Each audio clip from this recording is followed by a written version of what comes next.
My third guy plays some games. Alright, hi y'all, Weather Guy here, and we are back with more of the great Ace Attorney Chronicles as we continue our final case of the game, which is crazy. Last time, I left in a bit of a hurry, because, again, I have a child here sleeping next to me most of the time when I record now, and he is once again sleeping next to me today, so we'll see how it goes. The goal today, hopefully, is to finish the investigation phase, but I don't know how much more investigation phase we have left. I guess we'll see, but it doesn't seem like there's much more. Although there hasn't actually been a crime yet, so maybe there's not. Yeah, there's gonna be more investigation phase, because we don't even have a victim yet or anything, so I don't know where this is going. I just know that Herlock's about to tell us some more stuff about whatever. What's his blunder? What did you actually do to your hair, Mr. Sholmes? I'm glad you asked, Miss Osato. What you see atop my head is neither dyed nor a hairpiece. No way. What could you possibly have done to make your hair that color of red, you know? That actually reminds me of that song called She Don't Use Jelly by the Flaming Lips. And it's a really silly nonsense song, but in one of the choruses of the song, talks about a lady who dyes her hair orange using tangerines. I was like, is this a similar situation? Did he put a strawberry in his hair or something? You know? I changed the color of my hair overnight by the wonders of chemistry. Okay, yeah. That's dyeing. Chemistry? I was conducting some research into a method of rejuvenating spent tea leaves.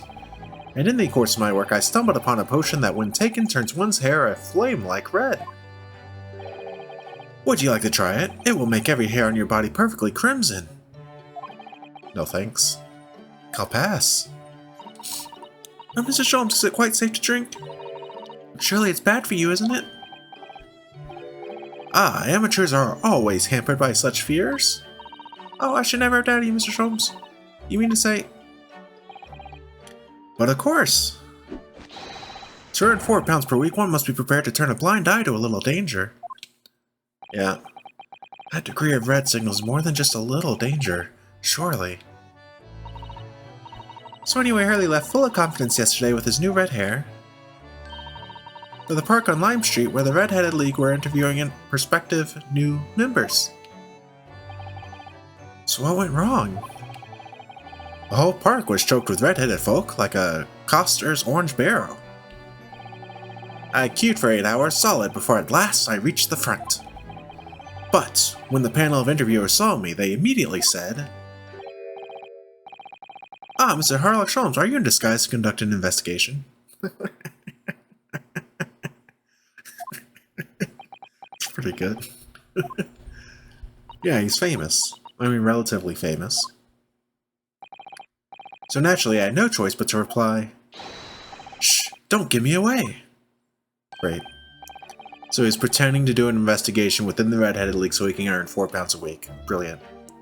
After which I could do little else but turn and leave. Then this morning when I looked in the mirror, irritation stirred within me. So I turned that pair into the police. Okay. Oh dear, what a disaster. For Hurley and those 2 redheads. Why do you turn them into the police again? Oh, yeah, this is a signal that we're done with investigation stuff. Now something's happening for sure. Aha, here's my guest now, my latest client with money to spend. Oh, I do hope it's an exciting case, Hurley. Remember, Iris, we are at present gripped by the greatest problem known to man. I must be willing to accept any case, no matter how unstimulating, save locating a runaway, of course. Now again, the greatest problem known to man, once again, is rent. Don't spare anyone's feelings, will you? Oh dear, I'm afraid that Hurley can lack a little tact, especially just before the rent is due. Oh no, who's that? She was a juror, wasn't she? I feel like she was a juror. Perhaps. Mr. Holmes, Mr. Herlock Sholmes, please, oh please. Please find my husband, he's run away. Oh, we just talked about not doing runaways, though.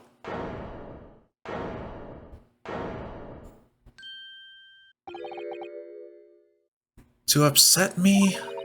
I beg your pardon. Never mind, a personal matter. My apologies. What exactly are you trying to say, Mr. Ryu? I didn't say a word. Come, my dear madam, be seated. Iris, some tea, if you please. Of course. Time to hear the case. What's the matter, Mrs. Sato? Oh, it's just that gentlewoman. I feel sure I've seen her somewhere before. Very recently. Yes, now you come to mention it. Her name's Evie, or Evie. I'm gonna say Evie. Like the lady in The Mummy. As I explained earlier, my name is Evie Vigil. I implore you to take the case, sir. Money is no object, simply name your figure. Money and wealth are of little consequence to me, madam. Liar. Being offered a case to solve is reward enough. Oh, Mr. Sholmes, you are the picture of benevolence. I will, of course, make a mental note of your offer, however, for contingent reasons. I trust you will remember your words also. If I might inquire, sir. This gentleman and lady would be... Does she not recognize us? Oh, me. What I am about to tell you, I should like to communicate in the strictest confidence, you understand? Ah, these are my friends. I assure you, you may say before this pair anything which you may say to me. Ah, I see. I can vouch for the gentleman personally, after all. He's hard of hearing. Fantastic. Why did I ever get my hopes up? Alright, time to talk to her. Time to hear the news. Forgive me for asking, Mrs. Vigil, but have we met somewhere before? Quite recently, perhaps? Oh, my. Pshaw, my dear fellow, what is your intention? Clearly you have no ability to differentiate the facial features of the English. If you wish to invite the lady to tea, you must do so in a more gentlemanly fashion. Is it possible that you're the nice young lawyer from the trial I attended last week? Ah, I knew I recognized her. Yeah, easy.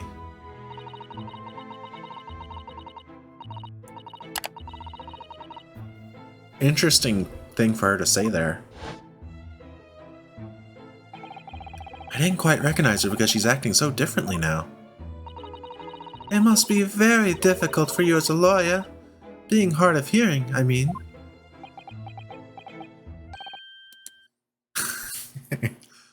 Pardon? Oh dear, I'm so sorry. Don't worry if you can't hear, it was frippery really, nothing more. Now look what you started, Mr. Sholmes. Thank you very much. That's a really good bit, I love that. I believe it would be prudent for you to sit quietly in the corner. Yes. Alright, next, Mr. Vigil. Tell us about your husband, madam. Mr. Vigil, my daily, is 40 years of age. I have a photograph here. How charming is he? An entirely unremarkable gentleman by appearance, at least. How long have you been married? It will be 15 years this year. We have a cordial relationship, and my husband's income is more than adequate, so we live quite comfortably. As it would appear. I need only look at you to know these things. Oh gosh. Your dress is the latest style, your hat clearly irregularly groomed, and your eyes are animated. In short, you have no inkling as to why your husband might have disappeared, correct? That's right, he's a kind man with a strong sense of loyalty, and he rather dotes on me. Which would point to the possibility that he has become embroiled in some incident or other. Fantastic, Sholmes. Oh, that is exactly what I fear must have happened, Mr. Sholmes. I'm quite beside myself. My husband's employment is somewhat unusual, you see. What if he's incurred some miscreant's ill will? What does he do? What exactly is your husband's line of work? He's a warder at the prison. Guard, that is somewhat unusual. I wonder if this is going to be the same prison where all the stuff happened in the previous case in the grave, right? All those years ago. Seems highly likely, in my opinion. So, your husband is a prisoner warder? That's right, yes. Well, in actual fact, he's the chief warder. And he's been there a long time, presumably, if he's the chief warder, so he would have been there back then, 10 years ago. Indeed, yes, I see. I added a yes in there, I'm sorry. Well, chief prison warder certainly qualifies as something of a specialist occupation. Yes, it does indeed. My poor husband must prepare those dreadful punishments and see that they're carried out. Dreadful punishments? Does she mean capital punishments? And at such times, he must occasionally spend a night or two in the prison dormitory. But for that extra responsibility, he is remunerated more handsomely than the other warders. Of course, we make no mention of my husband's work to the neighbors. Yes, I believe your prudence is justified. Tell me, at what prison is your husband engaged? Barclay Prison, Mr. Sholmes, yep. Really? Barclay? Oh, a fine establishment. If I'm not mistaken, there is a large cemetery just behind it. Yep, I'm on it. Yes, that's correct. Lowgate Cemetery. No. Lowgate Cemetery, the very place we were discussing in court. That's unbelievable. Unbelievable, my dear fellow, and yet undeniable. Reading our minds again. Sorry, Mr. Sholmes, I'm afraid you've lost me. Ah, pay no heed, madam, pay no heed. A private matter? This can't really be a coincidence, can it? Alright, let's hear about the disappearance. So, to the matter of your husband's disappearance, when did you realize he was missing? Please try not to laugh. It was yesterday. I'm sorry, yesterday? That really is recent. Laughably so. The truth is, my husband does at times have occasion to spend the night away for his work. It's not at all out of the ordinary for him not to return home at night. But this is different. For him not to make any contact for the whole day, that has certainly never happened before. Oh, my dear Daly, whatever can have happened? My dear Miss Vigil, please calm yourself. Now then, have you contacted the police? Why, naturally, but sadly, they refuse to listen to my pleas as my husband has only been missing for 1 day. I was asked to wait patiently at home. In truth, Mrs. Vigil, I concur with the police. However, let us not be hasty. I see no reason why we should not engage my deductive powers to track your husband down anyway. Oh, thank you, Mr. Sholmes. And furthermore, let me assure you, a chance to solve the greatest problem known to man for another month has no bearing on my decision. Rent?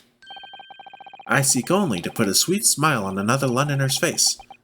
That's really all there is to it. You have my eternal gratitude. I shall pay any sum you care to mention. Fantastic. You seek only to put this sweet's rent in your landlady's purse. That's all there is to it.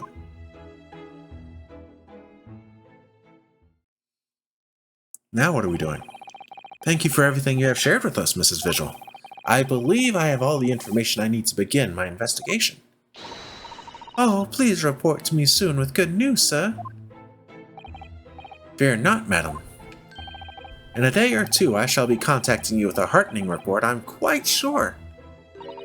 So soon? Oh, how splendid, Mr. Sholmes. Good news should be delivered early, I always say. If you would be so kind as to leave the photograph of your husband in my possession. Fantastic. Thank you. Now allow me to show you the door. Rude. I can't thank you enough, Mr. Sholmes. You've been simply marvelous. Fantastic, that's what we like to see. You know, I think it every time, Hurley. But how do you come out with such nonsense? Good news in a day or two? Are you sure? I can't be sure, of course, but then I didn't swear on it. I merely gave the good woman some hope. I hope to be able to give her good news, one might say. After all, the rent must be paid by the end of day tomorrow. If by that time I've successfully located Mr. Vigil, we shall be mutually relieved. Wouldn't you agree, Mr. Rio? Don't look at me with those pleading eyes. Fantastic. Well, my dear fellow, did you hear the details of the case? Yes, my hearing is surprisingly good, actually. Excellent.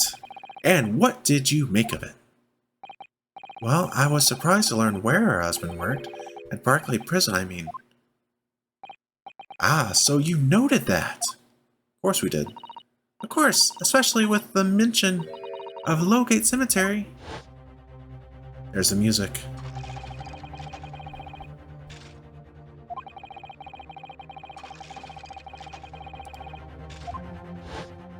Dun dun dun dun dun dun dun. I love getting the little flashbacks. Barclay Prison is where that notorious man was incarcerated. The professor. And now a warder from the prison has mysteriously disappeared, it would seem. It's all very peculiar. Indeed, but nothing you can't handle, I'm quite certain, Mr. Rio. Sorry. Run along to the prison and see what you can glean. Would ya? It's the prison governor you want. No doubt the man is equally worried. But aren't you going to go yourself? Surely you needn't ask. I can't possibly be seen without this hair. With this hair. Oh, I see. What a convenient plot device that is. But didn't you go to Lime Street with that hair? That was a quite different matter. So I leave it in your capable hands. Now, if you'll excuse me, I'm rather busy. Great. So we have to go to the prison. Of course you are.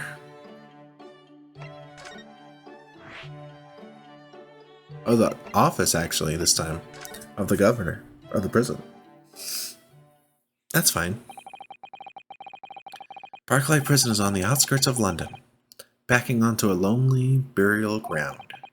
Its four high outer walls loom quietly before us in the fog.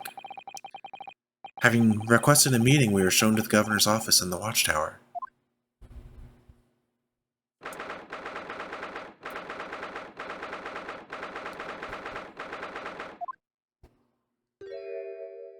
Oh my god, this guy is a beefcake, isn't he? This place is full of hardened criminals. Can I remember the last time a civilian was due here? You know who I bet he's gonna look like to me? He's gonna look like either Clayton from Tarzan or Dudley from Street Fighter 4. That's who I'm going with here. One of those two. And you, Danae, want to talk to an inmate, but to me? Yeah. That's, yeah, cross between the two.